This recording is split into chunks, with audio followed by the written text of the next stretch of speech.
President Trump announced that Israel and Hamas have signed off on the first phase of a peace plan that will release all the hostages held by Hamas and lead to Israel withdrawing its troops to an agreed-upon line in Gaza. Part of the first steps toward what he calls a strong, durable, and everlasting peace. A source in Israel now says the hostages are expected to be released on Saturday or Sunday. Others have said perhaps Monday, although that could be sped up. I want to talk about these extraordinary developments with Fareed Zakaria, host of Fareed Zakaria GPS. Now, Fareed, there's obviously still a lot we don't know about the contours of this deal, but how important a day is this? Oh, I think it's a very important day, and you're right that we don't know enough about the contours of the deal. The most important part, as Brett McGurk pointed out, is that Hamas seems to have agreed to release all the hostages in the first phase. They had never been willing to do that before. And that is a game changer because Hamas loses all its leverage once the hostages are released. That is the only leverage they have.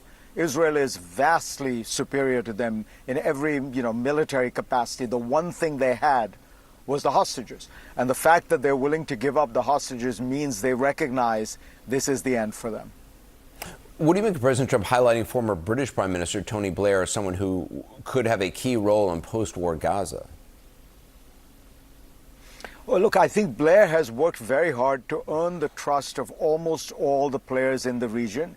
He's a very smart guy. I mean, he won 3 elections and was a very successful prime minister in Britain. So I suspect that might well happen, and it would be a very good idea if it did.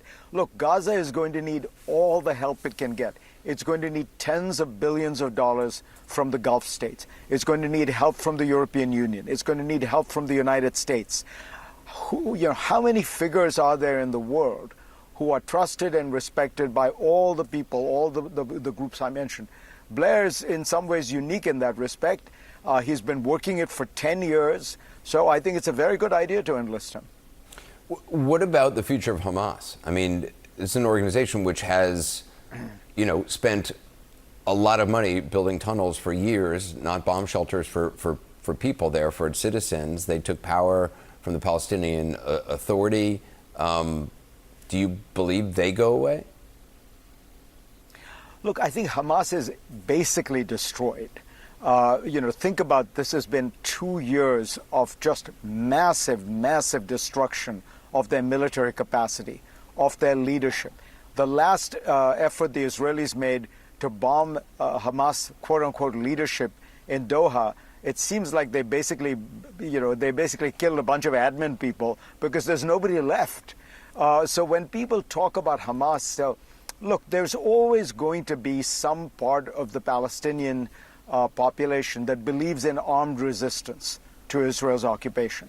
There will be people, there will be small militias, small bands. They might call themselves Hamas. But Hamas, in the sense of the entity that ruled the Gaza Strip, that has been a full-formed militia with all the tunnels, with all the training, I think that's gone. There will be remnants of it scattered around, but I don't think there's much of that left anymore. What do you see as the ruling structure for Gaza? I don't know if it would extend to the Palestinian Authority territory.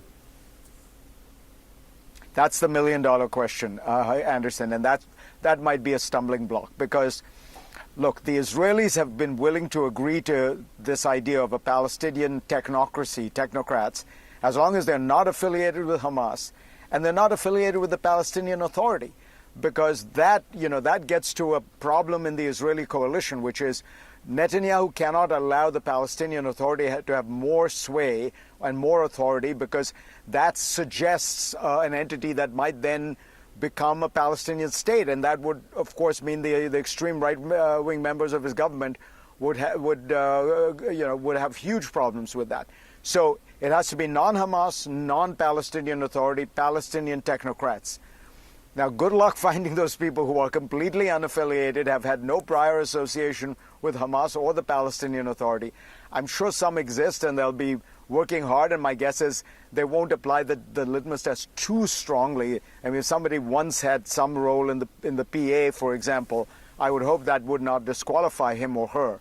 But that is going to be the challenge, because the Arab states are willing to support a Palestinian technocracy, they're not willing to go and govern Gaza themselves. They don't want to be in the business of shooting Palestinians who are rebelling or jailing Palestinians. So it is essential that there be Palestinians governing, and who those people are is going to be a bit of a stumbling block. Yeah. Fareed Zakaria, thanks very much.